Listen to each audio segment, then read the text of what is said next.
ओम नमो भगवते वासुदेवाय। नमस्कार दोस्तों, जय तुलसी माता। स्वागत है आप सभी का हमारे चैनल भक्ति ज्ञान में। दोस्तों, आप सभी को तुलसी विवाह की हार्दिक शुभकामनाएं। आज मैं आपको तुलसी विवाह की संपूर्ण कथा सुना रहा हूँ। हिंदू महीनों में कार्तिक माह का अत्यधिक महत्व माना गया है। इस पूरे माह में स्नान, दान तथा अन्य धार्मिक कार्यों को करना शुभ माना जाता है। कार्तिक स्नान के साथ तुलसी जी की पूजा का भी अत्यधिक महत्व है। इसी माह में तुलसी जी का विवाह भी कराया जाता है। जिन्हें कन्या संतान नहीं होती, वह तुलसी जी का विवाह सालग्राम जी से कराकर कन्यादान का सुख पाते हैं। माता तुलसी का असली नाम वृंदा था। उनका जन्म राक्षस कुल में हुआ था, लेकिन वह श्री हरि विष्णु की परम भक्त थी। वृंदा जब बड़ी हुई तो उनका विवाह जलंधर नामक असुर से करा दिया गया। वृंदा भगवान विष्णु की परम भक्त तो थी ही, साथ ही वह पतिव्रता स्त्री भी थी। उनकी भक्ति और पूजा के कारण उनका पति जलंधर अजय होता गया और इसके चलते उसने अपनी शक्तियों पर अभिमान हो गया और उसने स्वर्ग पर आक्रमण कर दिया और देव कन्याओं को अपने अधिकार में कर लिया। इससे क्रोधित होकर सभी देव भगवान श्रीहरि विष्णु की शरण में गए और जलंधर के आतंक का अंत करने की प्रार्थना की। परंतु जलंधर का अंत करने के लिए सबसे पहले उनकी पत्नी वृंदा का सतीत्व भंग करना अनिवार्य था। भगवान विष्णु ने अपनी माया से जलंधर का रूप धारण कर वृंदा के पतिव्रत धर्म को नष्ट कर दिया और इसके परिणाम स्वरूप जलंधर की शक्ति क्षीण हो गई और वह युद्ध में मारा गया। लेकिन जब वृंदा को श्रीहरि के छल का पता चला तो उन्होंने भगवान विष्णु से कहा, हे नाथ, मैंने आजीवन आपकी आराधना की, आपने मेरे साथ ऐसा कृत्य कैसे किया? इस प्रश्न का कोई उत्तर श्रीहरि नहीं दे पाए और तब वृंदा ने भगवान विष्णु से कहा कि आपने मेरे साथ एक पाषाण की तरह व्यवहार किया है। मैं आपको शाप देती हूँ कि आप पाषाण बन जाएं। यह कहते ही भगवान श्रीहरि पत्थर समान हो गए और सृष्टि का संतुलन बिगड़ने लगा। तब देवताओं ने वृंदा से याचना की कि वे अपना श्राप वापस ले लें। भगवान विष्णु भी वृंदा के साथ हुए छल से लज्जित थे और अंत में उन्होंने भगवान विष्णु को क्षमा कर दिया और भगवान विष्णु को शाप मुक्त कर जलंधर के साथ सती हो गई। वृंदा की राख से एक पौधा निकला जिसे श्रीहरि विष्णु ने तुलसी नाम दिया और वरदान दिया कि तुलसी के बिना मैं किसी भी प्रसाद को ग्रहण नहीं करूंगा। मेरे सालग्राम रूप से तुलसी का विवाह होगा और कालांतर में लोग इस तिथि को तुलसी विवाह करेंगे। उन्हें सुख और सौभाग्य की प्राप्ति होगी। एक बार एक गांव में एक बुजुर्ग महिला रहा करती थी। वह बहुत ही पूजा पाठ किया करती थी। वह रोज तुलसी माँ की पूजा करती थी और वह बुजुर्ग महिला रोज तुलसी माँ से कहती थी, हे तुलसी माँ, तू मुझे बहू दे, पीताम्बर की धोती दे, मीठा मीठा घास दे, बैकुंठ में बास दे, चटक की चाल दे, पटक की मौत दे, चंदन का काट दे, रानी सा राज दे, दाल भात का भोजन दे, ग्यारस की मौत दे और कृष्ण जी का कांदा दे। वह बुजुर्ग महिला तुलसी माता की रोज पूजा करती और उनके बिडले को रोज सींचती। तुलसी माता बुजुर्ग महिला की बात सुनकर धीरे धीरे सूखने लगी।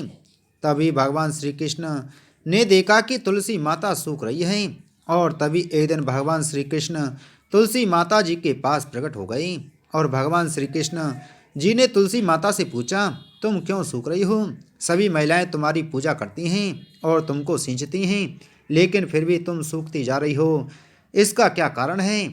जिसके बाद तुलसी माता ने भगवान श्री कृष्ण जी से कहा कि हे प्रभु, एक बुजुर्ग महिला मेरे पास रोज आती है और रोज एक ही बात बोलती है, हे तुलसी माता, सबकी दाता, मैं तेरा बिडला सींचती हूँ, तुम मुझे बहू दे, पीताम्बर की धोती दे, मीठा मीठा घास दे, बैकुंठ में बास दे, चटक की चाल दे, पटक की मौत दे, चंदन का काट दे, रानी सा राज दे, दाल भात का भोजन दे, ग्यारस की मौत दे और कृष्ण जी का कांदा दे। मैं उस बुजुर्ग महिला की सारी मनोकामनाएं पूरी कर सकती हूँ, लेकिन उसकी एक मनोकामना पूरी नहीं कर सकती।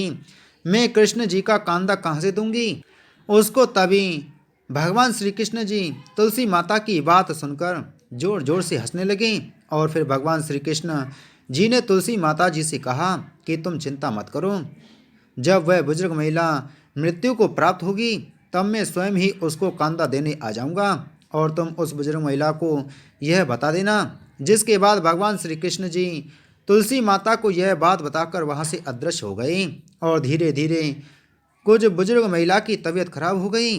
और एक दिन जब एकादशी का दिन था तो उस बुजुर्ग महिला की मृत्यु हो गई।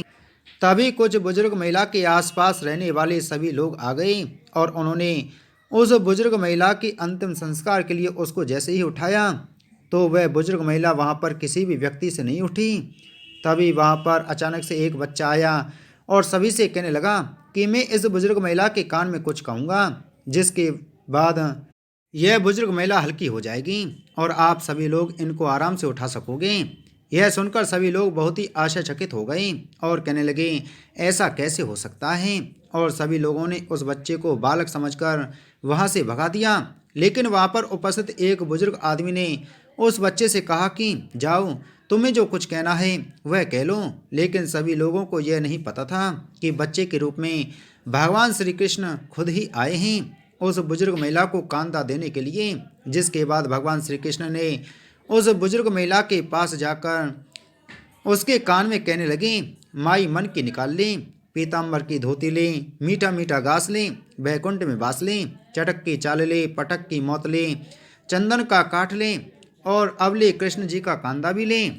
भगवान श्री कृष्ण के इतना बोलते ही वह बुजुर्ग महिला हल्की हो गई और फिर भगवान श्री कृष्ण ने सभी लोगों के साथ मिलकर उस दिन महिला को कांधा दिया और उस बुजुर्ग महिला का अंतिम संस्कार कराया।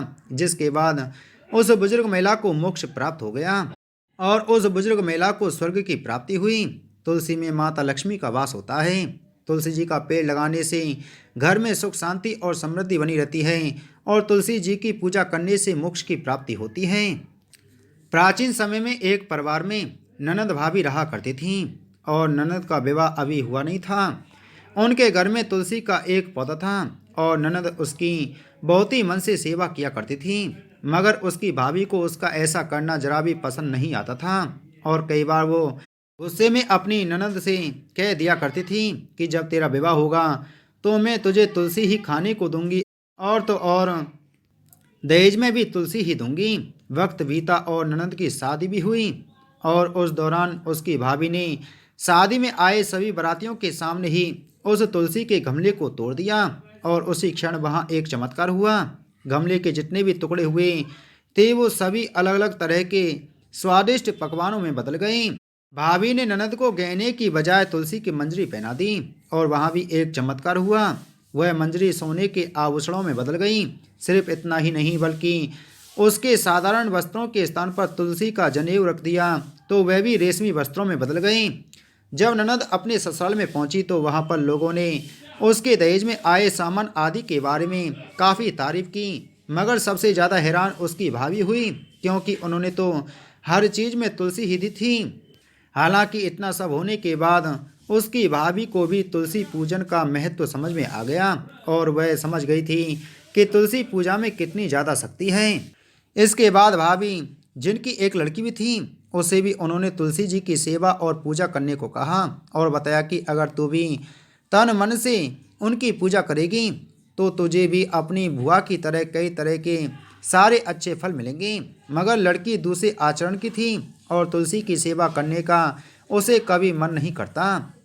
फिर जब लड़की की शादी का वक्त आया तो भाभी यानी कि लड़की की माँ ने एक बार फिर से वही सब करने की सोची जो उसने अपनी ननद के विवाह के दौरान किया था। उसने झट से तुलसी का गमला उठाया और वही सभी बारातियों के सामने ही फोड़ दिया। मगर इस बार पिछली बार की तरह कुछ भी नहीं हुआ और हर तरह बस मिट्टी ही मिट्टी बिखर गई। उसे लगा कोई गलती हो गई होगी। इसके बाद उसने माला भी पहनाई और जनेऊ भी रखा मगर सब वैसा का वैसा ही रहा और उसमें कोई भी परिवर्तन नहीं हुआ। ऐसा करने से भाभी को कुछ भी लाभ तो नहीं हुआ बल्कि विवाह में आए सभी लोग उसकी खूब बुराई भी करने लगे। इतना ही नहीं ससुराल में भी उसकी लड़की की काफ़ी बदनामी हो गई। इस घटना के बाद भाभी काफ़ी दुखी हुई और द्वेष में वो अपनी ननद को भी कभी घर नहीं बुलाती थी। फिर एक बार उसके भाई ने सोचा मैं ही बहन से मिलाऊं। फिर जब उसने अपनी बहन से मिलने की बात अपनी पत्नी को बताई तो भाभी ने थैली में ज्वार भरकर कहा इसके अलावा तो घर में और कुछ है ही नहीं, यही ले जाओ। भाई भी दुखी मन से वही लेकर चल दिया मगर रास्ते भर उसके दिमाग में यही चल रहा था कि भला कोई भाई अपनी बहन से मिलने जाता है तो ज्वार लेकर आता है क्या। फिर जब वह अपनी बहन के घर के समीप पहुंचा तो उसने एक गौशाला में गाय के सामने ज्वार का थैला उलट दिया। यह देखकर गौपालक ने कहा, ए भाई, गाय के आगे तुम इतनी कीमती सोना मोती क्यों डाल रहे हो। तब भाई ने उसको सारी बात बताई और फिर वो सब सोना मोती लेकर खुशी खुशी अपनी बहन के घर गया।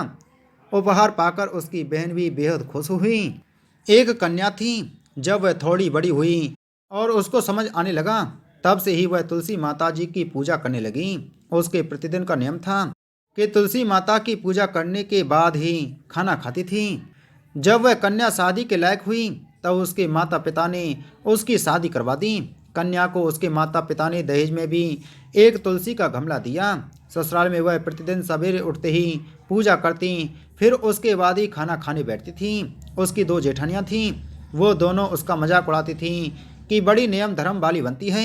उन दोनों को उससे बहुत ईर्ष्या होती थी, इसलिए वो दोनों तुलसी जी का गमला भी छुपा दिया करती थीं। वह कन्या बड़ी मुश्किल से गमला ढूंढ कर लाती, अच्छे से पूजा करती और फिर खाना खाती। वह गमला ढूंढ कर लाती तो एक दिन तो उसकी जेठानियों ने क्या करा कि गमला ही दूर फेंक दिया। कन्या ने खूब ढूंढा पर उसे गमला नहीं मिला। वह बहुत ही परेशान हो गई। उस दिन तो उसने खाना भी नहीं खाया।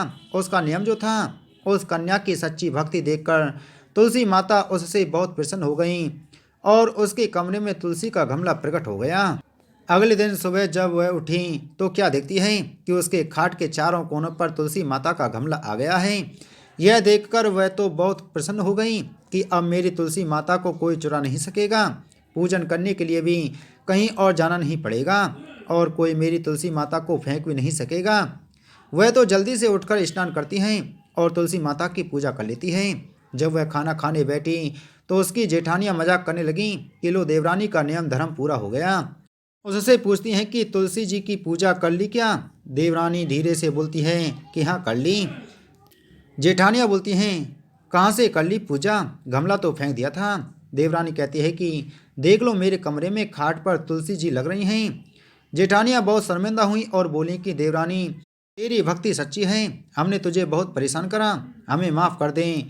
देवरानी उनको माफ़ कर देती है। हमें तुलसी माता जी से यही प्रार्थना करते हैं कि हे तुलसी माता, जैसी कृपा आपने देवरानी पर करी वैसी हम सब पर भी करना। एक ब्राह्मण था। वह प्रतिदिन मंदिर जाता था। वह प्रतिदिन तुलसी माता की पूजा करता था। वह तुलसी माता से प्रतिदिन प्रार्थना करता था कि हे तुलसी महारानी, मेरे आनंद करना। तुलसी माता ने सोचा कि यह ब्राह्मण तो बहुत सीधा है और गरीब है और प्रतिदिन मेरी पूजा करता है, मैं इसके कुछ ना कुछ करना चाहती हूँ। तो तुलसी महारानी एक कन्या का रूप धारण करके बैठ गईं और उस ब्राह्मण को बोला कि ब्राह्मण, मैं भी तेरे घर आना चाहती हूँ। ब्राह्मण ने सोचा कि 6 लड़कियाँ तो मेरे पहले से ही हैं और 7 लड़कियों का मैं कैसे पालन पोषण करूँगा, लड़कियों की शादी कैसे कराऊँगा, मेरे पास तो कुछ ऐसा भी नहीं है। यह व्यभिचार करके वह बहुत परेशान रहने लगा। उसको तो खाना भी नहीं भा रहा था। उसकी औरत ने कहा कि क्या बात है, आजकल बहुत दुखी दुखी रहने लग गए हूँ। तो इस पर ब्राह्मण बोला कि मैं मंदिर जाता हूँ, वहाँ पर एक छोटी सी बहुत सी सुंदर कन्या बैठी है और वह कहती है कि ब्राह्मण, मैं आपके घर आऊँ। उसकी पत्नी बोली कि अरे, इसमें परेशान होने की क्या बात है, आ रही है तो आने दो। ब्राह्मण बोला कि पहले से अपनी 6 लड़कियां तो हैं ही, उनकी भी अपने को शादी भी करवानी है। तो इस पर ब्राह्मणी बोली कि अरे, ये तो कोई बात नहीं है, अपनी 6 लड़कियां की शादी करवाएंगे, वैसे ही 7वीं की भी करवा देंगे, अपनी 7 लड़कियों की शादी साथ में करवा देंगे। अगले दिन जब वह ब्राह्मण मंदिर गया तो उस छोटी कन्या ने पूछा, ब्राह्मण, मैं आपके घर आऊँ। तो ब्राह्मण बोला कि हाँ, चल बेटा चल। उनको वह घर पर लेकर आ गया। तुलसी माता के कन्या के रूप में ब्राह्मण के घर आने से ब्राह्मण के घर बहुत आनंद हो गया। घर में लक्ष्मी की बारिश हो गई। जब ब्राह्मण 7 कन्याओं की शादी के लिए वर ढूंढने जाने लगे तो उस छोटी कन्या ने कहा कि मेरे तो सालग्राम जी के मंदिर में जाकर सालग्राम जी को बोलना कि बारात लेकर आए और मेरी 6 बहनों के लिए तुम्हारी इच्छा से वर ढूंढ लेना। तुलसी महारानी की मेहरबानी से उसके तो सब जेवर कपड़ा खाना सब तैयार हो गया और बड़ी अच्छी से उसकी शादी हो गई और उस ब्राह्मण के तुलसी माता टूटबानु हुई। हम भी तुलसी माता जी से यही प्रार्थना करते हैं कि हे तुलसी माता, जैसे आप ब्राह्मण पर टूटवान हुए वैसे हम पर भी होना, और जैसा आनंद ब्राह्मण के करा वैसे हम सबके करना। तुलसी माता की पूजा विधि। तुलसी विवाह के दिन सूर्योदय से पूर्व ही उठकर नित्य क्रियाओं से निवृत्त होकर स्नान करें और साफ सुथरे वस्त्र धारण करें। इसके बाद तुलसी जी को लाल रंग की चुनरी उड़ाएं और उन्हें श्रृंगार की सभी वस्तुएं अर्पित करें। यह सब करने के बाद सालग्राम जी को तुलसी के पौधे में स्थापित करें। इसके बाद पंडित जी के द्वारा तुलसी और सालग्राम का पूरे रीति रिवाजों से विवाह कराया जाता है। विवाह के समय पुरुष को सालग्राम और स्त्री को तुलसी जी को हाथ में लेकर 7 फेरे कराने चाहिए और विवाह संपन्न होने के बाद तुलसी जी की आरती भी करनी चाहिए। जय जय तुलसी माता मैया, जय जय तुलसी माता, सब जग की सुखदाता, सबकी बर माता मैया जय तुलसी माता। सब योगों से ऊपर, सब रोगों से ऊपर, रज के रक्ष करके सबकी भव त्राता मैया जय तुलसी माता। बटपुत्री है श्यामा, सूर्य बलि है ग्राम्या, विष्णु प्रिया जो नर तुमको सेवे, सो नर तर जाता मैया जय तुलसी माता। हरि के शीस विराजत, त्रिभुवन से हो वंदित मैया, त्रिभुवन से हो वंदित, पतित जनों की तारणी, पतित जनों की तारणी, तुम हो भिक्षाता मैया जय तुलसी माता। लेकर जन्म विजन में आई दिव्य भवन में मैया, आई दिव्य भवन में, मानव लोक तुम्ही से, मानव लोक तुम्ही से, सुख संपत्ति पाता मैया जय तुलसी माता। हरि को तुम अति प्यारी, श्याम वर्ण सुकुमारी मैया, श्याम वर्ण सुकुमारी, प्रेम अजब है उनका, प्रेम अजब है उनका, तुमसे कैसा नाता, हमारी विपत्ति हरो तुम कृपा करो माता मैया जय तुलसी माता। जय जय तुलसी माता मैया, जय तुलसी माता, सब जग की सुखदाता, सबकी बर माता मैया जय तुलसी माता। तुलसी माता की आरती। तुलसी महारानी नमो नमो, हरि की पटरानी नमो नमो, तुलसी महारानी नमो नमो। धन तुलसी पूरन तप कीनो, सालिग्राम बनि पटरानी, जाके पत्र मंजरी कोमल, श्रीपति कमल चरण लपटानी। धूप दीप नैवेद्य आरती, पुष्पन की वर्षा बरसानी, 56 भोग 32 व्यंजन, बिन तुलसी हरि एक न मानी, जय तुलसी महारानी। सभी सखी मैया तेरो यश गावे, भक्ति दान दी जय महारानी, नमो नमो तुलसी महारानी, तुलसी महारानी नमो नमो, तुलसी महारानी नमो नमो, हर की पटरानी नमो नमो। बोलो तुलसी माता की जय।